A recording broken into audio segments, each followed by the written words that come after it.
Bien, nosotros habíamos empezado a ver lo de epidemiología y habíamos quedado en factores de riesgo. ¿Hay alguna pregunta con respecto a lo que habíamos visto?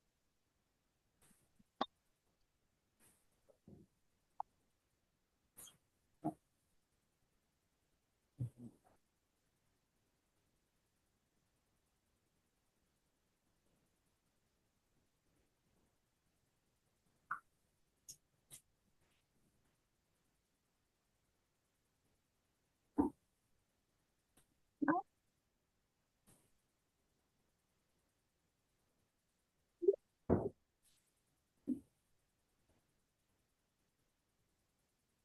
Bien.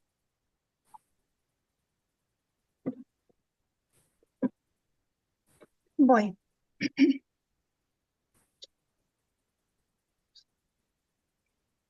habíamos hablado un poco de lo que era epidemiología, de dónde provenía, qué es lo que entendíamos, ¿no? Y habíamos dicho que, bueno, que es el estudio, es una ciencia que estudia en sí la salud y la enfermedad en una población, cómo ésta se presenta, cómo se distribuye, ¿no? Cuáles son las determinantes que más ingieren en esta acción de la enfermedad. Y habíamos quedado acá en que habían factores de riesgo que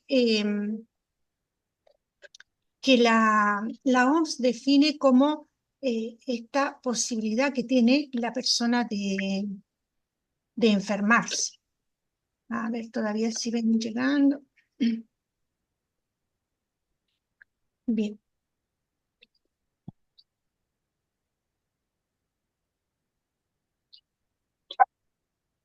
bien. Decíamos que la posibilidad que tienen las personas de enfermarse van a estar influidas por factores de riesgo que pueden ser fisiológicos, ¿bien? ¿Por qué? Porque estos son los que nosotros cada uno tenemos, que se van a ver también influidos por muchos factores externos, pero algunos van a depender directamente de nosotros, como son los factores genéticos y el estilo de vida.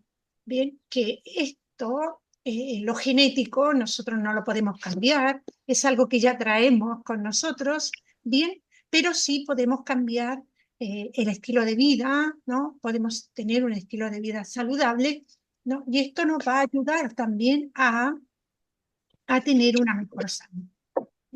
Hay algunas cosas, como les decía, no vamos a poder cambiar nuestra genética, nuestra fortaleza física, pero sí este conductual, que son todas aquellas acciones que nosotros podemos hacer para dañar nuestro organismo. ¿Bien? El tabaquismo, el alcohol, ¿no? Drogas, el modo de alimentarnos, esta inactividad física, ¿bien? Por ejemplo, adicción al trabajo, que esto también puede ser un extremo. A veces no lo hacemos por adicción, sino por necesidad, pero siempre hay que tener, hay que tratar de tener un equilibrio en nuestra vida. Bien, perdón. ¿Qué toqué? Me fui a otra pantalla, espérenme.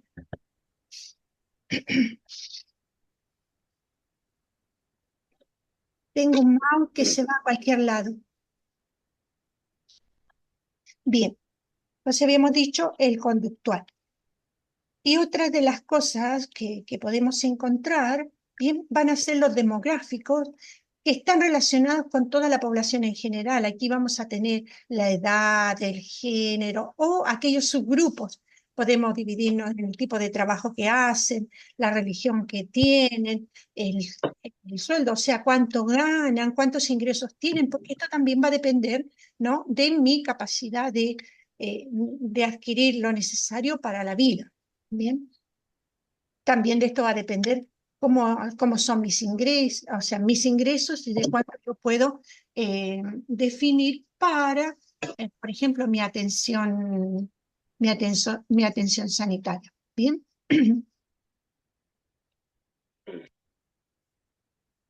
Los medioambientales, ¿no? Son todos aquellos factores que van a ser económicos, culturales, políticos, que van a también a influir en mi vida. Esto van a estar divididos los ambientales en físicos químico, biológico y sociocultural. ¿Por qué? Porque, por ejemplo, tener el acceso a los servicios básicos, ¿no? ¿Cómo son los riesgos laborales, la polución del aire, el entorno social? Si vivimos, como les decía, en un lugar que puede ser estar contaminado por químicos, por agentes biológicos o físicos, ¿no? Por ejemplo, ahora con el cambio climático estamos teniendo muchos otros problemas que antes no teníamos. Ya tenemos, por ejemplo, que tenemos que cubrirnos con protección solar porque donde nos encontramos, bueno, la capa de ozono ya tiene problemas. O sea, vean cómo todo esto va a influir en nosotros. Los genéticos, que ya les había hablado antes, que se van a basar en nuestra información genética que traemos y podemos tener enfermedades que son transmitidas de generación en generación o enfermedades que vamos a adquirir por nuestro estilo de vida, nuestro modo de comportarnos, etc. Y hay diferentes determinantes. Esto también es muy importante. Recuerden que la salud también se ve influida por determinantes estructurales que tenemos en desigualdades de la salud, algunas cosas que no vamos a encontrar o que o van a estar envueltas en un contexto socioeconómico y político. O sea, así como nuestro país. Profe, Sí, consulta, lo que estás mostrando en pantalla, ¿están en las fotocopias? está en un PowerPoint que les puse. O Bueno, sea, en el gracias. PDF, sí, deberían haberlo visto porque ya está de la semana pasada. Eso, o sea, es como en la unidad bibliográfica tienen algunas definiciones, pero esto es para complementar todo lo que tiene, o al menos explicar un poco más. Bien, Dale.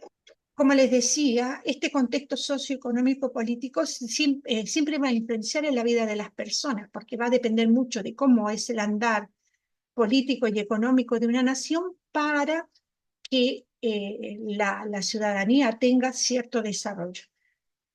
En el sentido de que la parte económica y política siempre van de la mano, chicos, no pueden caminar separadas, y a veces este es el problema, ¿no? No hay a veces voluntades políticas para llevar adelante también políticas sociales que ayuden a una comunidad a tener un mejor pasar y a tener una mejor salud, porque esto, como decíamos, salud pública no es solamente eh, no depende solamente del lado de salud, sino depende de muchos sectores para que una sociedad pueda tener salud. Bien. En el contexto socioeconómico y político está el gobierno, la tradición política, hay actores económicos y sociales, estas políticas macroeconómicas, hay un mercado de trabajo y políticas del Estado que tengan que ver con el bienestar. Y después tenemos ejes de desigualdad.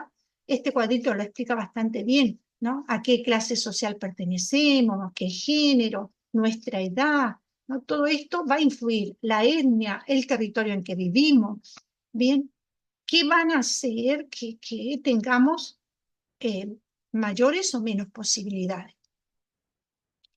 Los recursos también, los recursos que tenemos, estos también nos van a permitir poder tener una mayor posibilidad de adquirir ciertas cosas que necesitamos para la vida. Eh, y las condiciones de empleo y de trabajo que tengamos también nos van a ayudar, en el sentido de que si nosotros tenemos un ambiente laboral bueno, ¿no? Esto ayuda a estar mejor. Si tengo un trabajo, ¿no?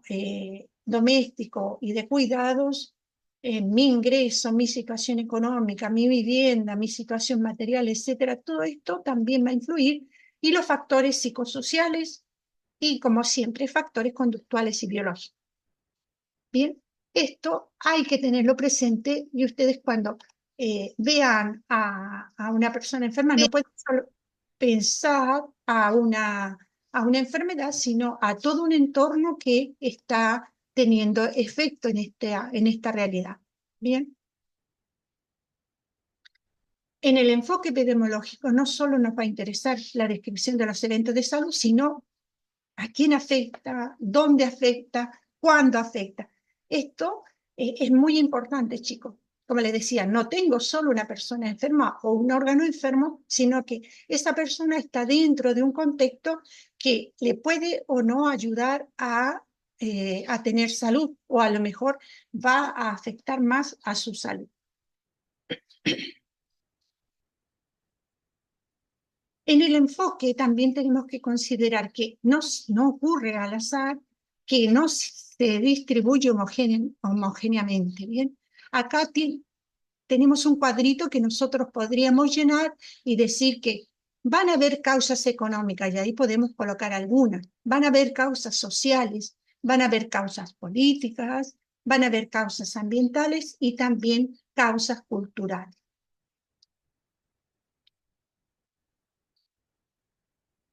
Entonces, para que se cumplan a ciertas, o sea, tenemos que cumplir ciertos criterios para que, por ejemplo, en qué tiempo ocurre, ¿no? La temporalidad. Toda causa se precede a un efecto, bien, esta fuerza de asociación, la consistencia de la observación y la especificidad de la causa. Este gradiente biológico, efecto, dosis, respuesta y la posibilidad biológica. Estos son criterios que vamos a tener que tener siempre presente cuando hacemos una investigación epidemiológica o estamos viendo este riesgo epidemiológico que puede existir. ¿No? Vamos a considerar, recuerden que cuando vimos el concepto de salud-enfermedad, vimos un poco la historia natural de la enfermedad, dijimos que es algo dinámico, algo que siempre está en movimiento, que no se mantiene ahí. Y lo mismo, ¿no? La enfermedad en una población es algo dinámico y la propagación de esta va a depender de qué realidad tengo, ¿no? ¿Cuál es la exposición? ¿Cuál es la susceptibilidad de las personas que viven? ¿Qué grupos constituyen esa población? Y las determinantes.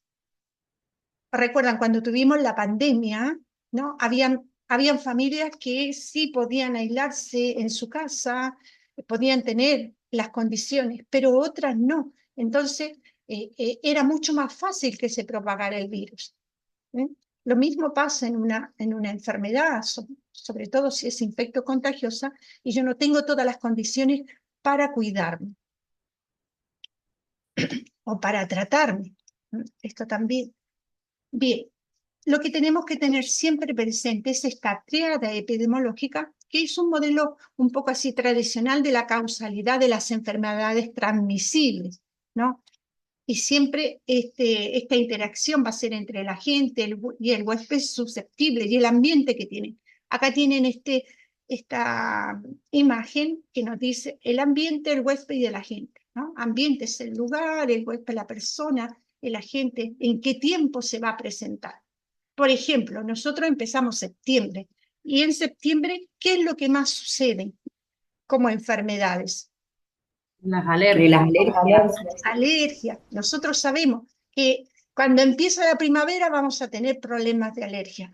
Cuando empieza el invierno vamos a tener problemas de bronquiales, de todo el aparato respiratorio, ¿no? Porque empiezan las gripes, los resfríos, etcétera, etcétera. Entonces, más o menos vamos a veces identificando cuáles son las problemáticas según el tiempo que estamos viviendo o la época, ¿no? del año.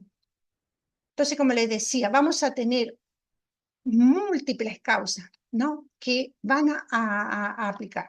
Acá es un esquema que un poco nos dice que pueden afectar muchas cosas, son muchos los componentes que pueden haber. ¿Bien? Vamos a tener también este concepto de una enfermedad transmisible. Nosotros, como les digo, somos sobrevivientes de una pandemia, así que sabemos lo que quiere decir, ¿bien?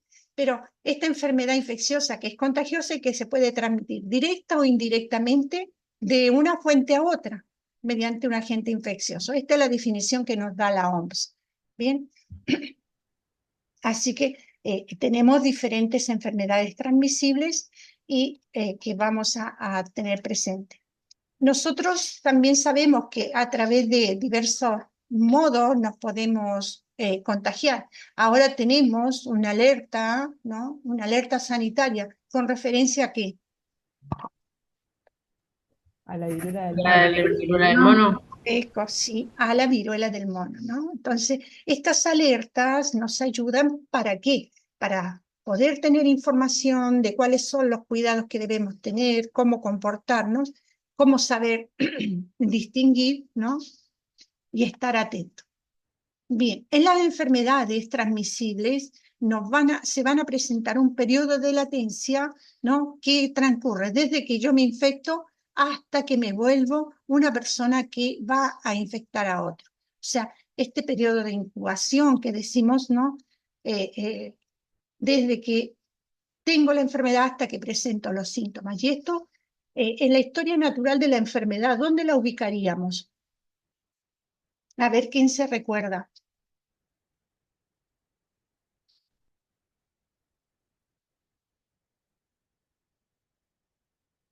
¿No? Lo vimos antes cuando veíamos el concepto de salud, el proceso salud-enfermedad y la historia natural de la enfermedad, que se divide en 3 periodos.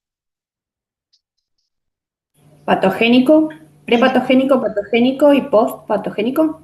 sí, esos son los 3 periodos, entonces lo vamos a tener presente en el patogénico.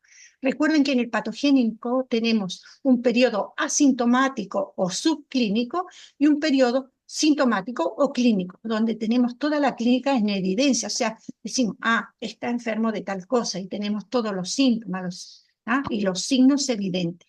Entonces, cuando ya tenemos este periodo de latencia o de incubación, lo vamos a tener en ese momento que ya empezamos a pasar de un periodo prepatogénico a uno patogénico. Bien, entonces este periodo de latencia, ¿no? ¿Dónde vamos a tener? Acá nos dice enfermedad subclínica, vamos a tener cambios patológicos. Estuvimos expuestos pero los signos evidentes no están todavía. Entonces, estamos incubando, decimos. A veces cuando nos sentimos un poco mal, a lo mejor estás incubando una gripe o estás esto, ¿bien? Y recuerden siempre, periodo prepatogénico, la tríada ecológica está en equilibrio. En el periodo patogénico tenemos estas dos, enfermedad subclínica, ¿bien? Y la clínica, y en el periodo ya que pasó la enfermedad o postpatogénico, vamos a tener la recuperación, incapacidad, a lo mejor inmunidad o estado de portador o muerte, dependiendo de qué enfermedad tenemos. Bien, tenemos una cadena epidemiológica, ¿no? Que tenemos el agente, el reservorio, la puerta de salida, el modo de transmisión, la puerta de entrada al nuevo huésped y la susceptibilidad del huésped. Esto es importante saberlo, o sea, tengo un agente que me va a enfermar, ¿no? Hay un reservorio, que va a ser donde está presente este agente. ¿Cómo va a salir de este reservorio? ¿Cómo lo voy a transmitir, ¿no? ¿Por qué puerta va a entrar? ¿Bien? Y la susceptibilidad del huésped. Como podemos ver, nosotros si pensamos a la pandemia teníamos cuál era la gente que enfermaba.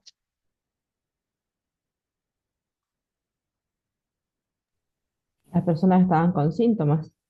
Sí, pero Ah, ¿quién, cómo se llamaba el virus o la bacteria, lo que fuera? Era virus en este caso. ¿Mm? El COVID. coronavirus. El SARS. Coronavirus. Bien. ¿Y cuál era el reservorio? ¿El primer reservorio cuál fue? China, donde empezó. Sí, pero China, ¿qué? ¿Quién estaba enfermo? Los animales. Los animales. En Cielos. este caso, los murciélagos. ¿Bien? Murciélagos. Bien. Entonces, este era el reservorio que después pasó al hombre, que fue también reservorio. La puerta de salida, ¿no? Fue estornudar, las gotitas de saliva, etcétera, ¿no? Que fue el modo de transmisión, y la puerta de entrada fueron todas las mucosas que, porque si no, eran los ojos, la nariz, la boca, etcétera, ¿ya? Esta sería la puerta de entrada. Y después la susceptibilidad del huésped, chicos, esto dependía de cómo era mi sistema inmune. Recuerden que habían personas que nunca se contagiaron y en su entorno habían contagiado, pero todo va a depender de cómo soy yo en mi fortaleza inmune, o sea, mi capacidad de inmunología. Bien, acá tenemos, ¿no?, esta cadena epidemiológica del COVID. Bien, que era, en este caso, lo biológico, el virus, el SARS-CoV, ¿no? Y pasaba desde el animal, que es el murciélago, al hombre infectado, que podía ser sintomático o asintomático, esta puerta de salida, ¿no?, que era respiratorio y todo aquello fluido que producimos al estornudar, al hablar, etcétera, y el modo de transmisión, todas las gotitas que procedían de la nariz o de la boca, o que podían quedar en las superficies que rodean a la persona. Como ven, aquí vamos teniendo la cadena epidemiológica y nos va dando la idea de cómo se contagia. Esto nos permite, ¿no?, saber exactamente cómo cuidarnos. Y esta es la ventaja cuando tenemos el conocimiento. Por eso la epidemiología se preocupa de que la población sepa, ¿no?, y de informar cómo se debe cuidar para que el problema no sea mayor. Recuerden, en el primer tiempo, cuando recién nos encerraron, por decirlo así, no sabíamos, no teníamos idea de cómo se transmitía, y esto también causó mucho miedo y a veces muchos errores. Bueno, y cómo era nuestro proceder al no saber. Uno se bañaba en alcohol. Bien, y esta puerta de entrada, ojo, nariz, boca, o sea, todo lo que era mucosas y que podíamos tener. Y el huésped susceptible, que podían ser las personas sanas, los niños, las personas de la tercera edad, en general todos, pero habían personas que eran mayor riesgo, que fueron las personas mayores. Bien, ¿hay alguna duda con respecto a esto, ya a la cadena epidemiológica? Porque esto es necesario que lo tengan claro para saber, ¿no?, cómo comportarnos, no solamente en una epidemia, sino cómo se comporta la enfermedad en sí. Hay cosas que son contagiosas y que vamos a tener que seguir enfrentándonos. Profe, también tiene que ver cuando uno tiene una patología aparte, porque eso pasó en el COVID, con gente que capaz que no era grande, pero tenían patología o diabetes, colesterol, que eso también fue que produjera que se enfermara la gente, porque no Sí, estaba en condiciones de salud buena, digamos. por eso decimos este huésped susceptible, que puede tener muchas Claro, cosas, ¿no?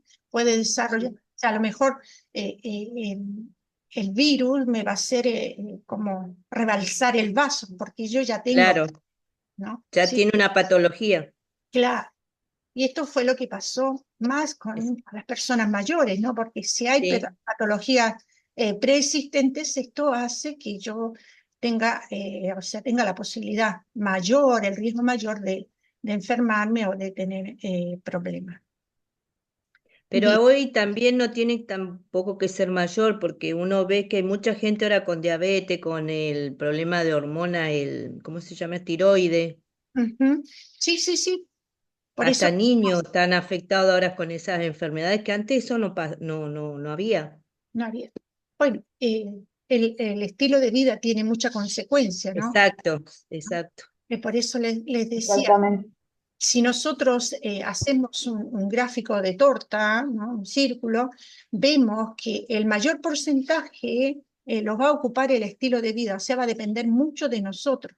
Y esto es también por el tipo de sociedad que tenemos, dónde vivimos y después cómo nos comportamos, porque piensen que los niños, por ejemplo, se mueven muy poco en comparación a cómo nos movíamos nosotros cuando éramos niños, ¿no? No estábamos frente a una pantalla, no estábamos encerrados en casa, a no ser que estuviera lloviendo o que estuviera nevando, pero ni eso, porque uno se abrigaba y salía a jugar a la nieve. Salía a jugar igual. Igual, igual. Así que creo que la gran problemática está en este estilo de vida que estamos teniendo y que produce, ¿no?, todo el tipo de alimentación que tenemos también, que ya no es sana, que está contaminada, que está transformada, ¿no?, con estos alimentos que hemos ido modificando. Entonces vean cómo el desarrollo puede haber sido positivo en algunos aspectos, pero en otros no, porque ha ido modificando también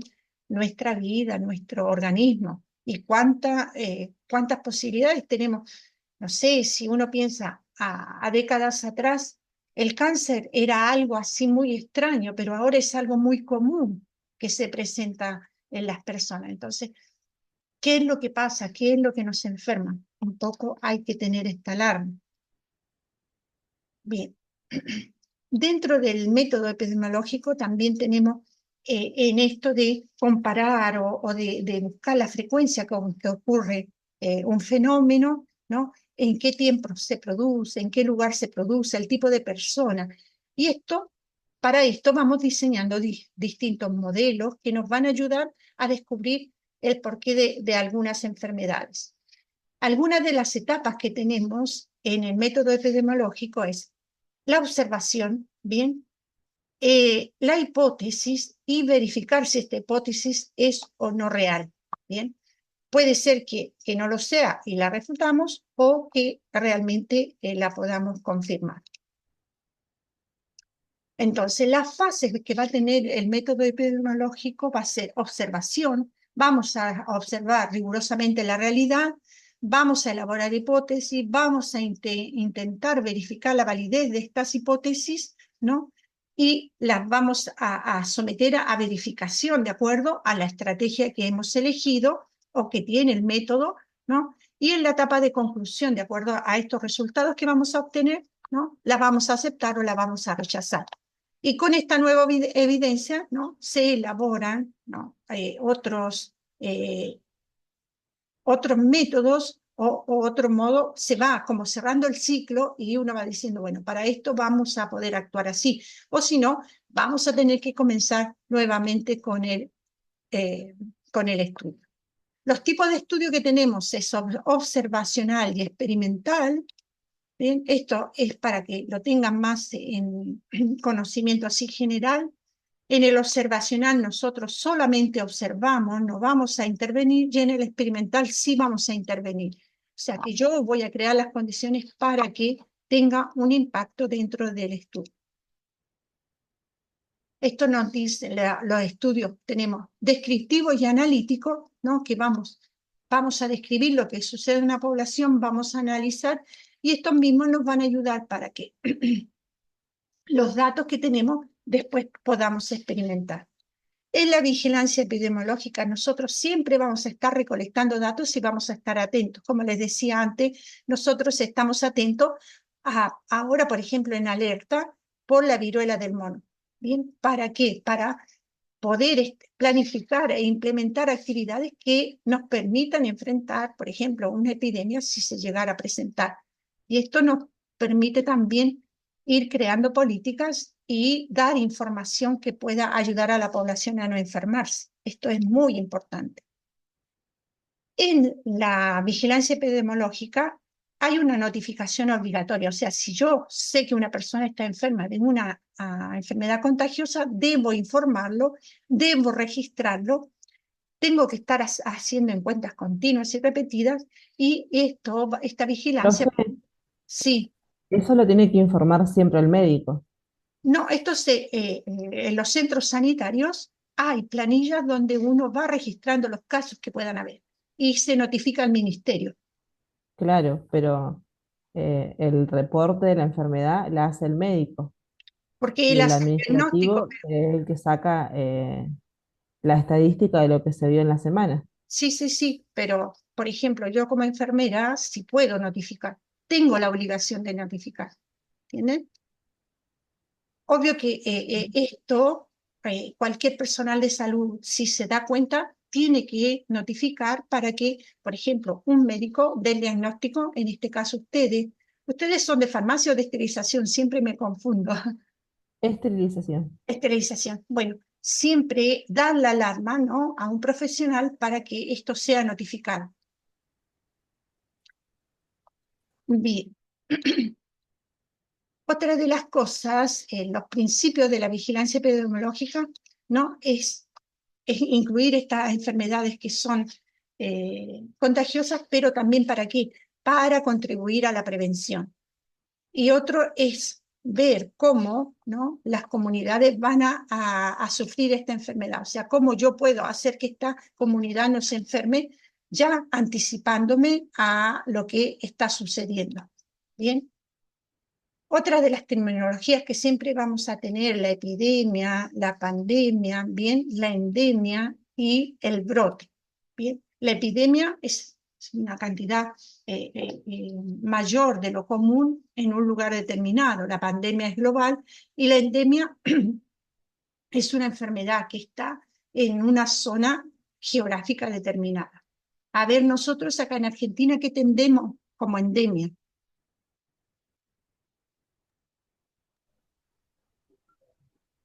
La fiebre hemorrágica argentina, por ejemplo. ¿Ya? La fiebre El dengue en el norte, Extingue en el norte. ¿Qué más? La fiebre amarilla. ¿Ya? el mal de Chagas. Mal de Chagas, ¿no? Uno de los principales que tenemos y Sí, que, bueno, característico de la zona del norte. sí, sí. Bien, Y acá en Neuquén podemos decir que tenemos por ahí lo que hay mucho es hidatidosis. atidosis y según la época también tenemos el antras, dependiendo de la zona. Acuérdense que por el tipo de geografía que tenemos, sobre todo en la montaña y por el ratón colilargo. El hantavirus, claro, sí, sí. Bien. Bueno, acá tenemos lo que es epidemia, endemia, pandemia, brote. Estos términos siempre tenemos que tenerlos presentes para el uso y saber qué es cada uno. Bien. Bueno, esta es una primera parte. Así que, como ya se va a cortar, nos vamos a desconectar y seguimos con la segunda parte. Si nos conectamos rapidito, así hacemos hasta las 10 y tienen un momento para tomar algo antes de que empiece la otra clase. ¿Les parece? Bueno, Bien. Bueno. Bueno. gracias.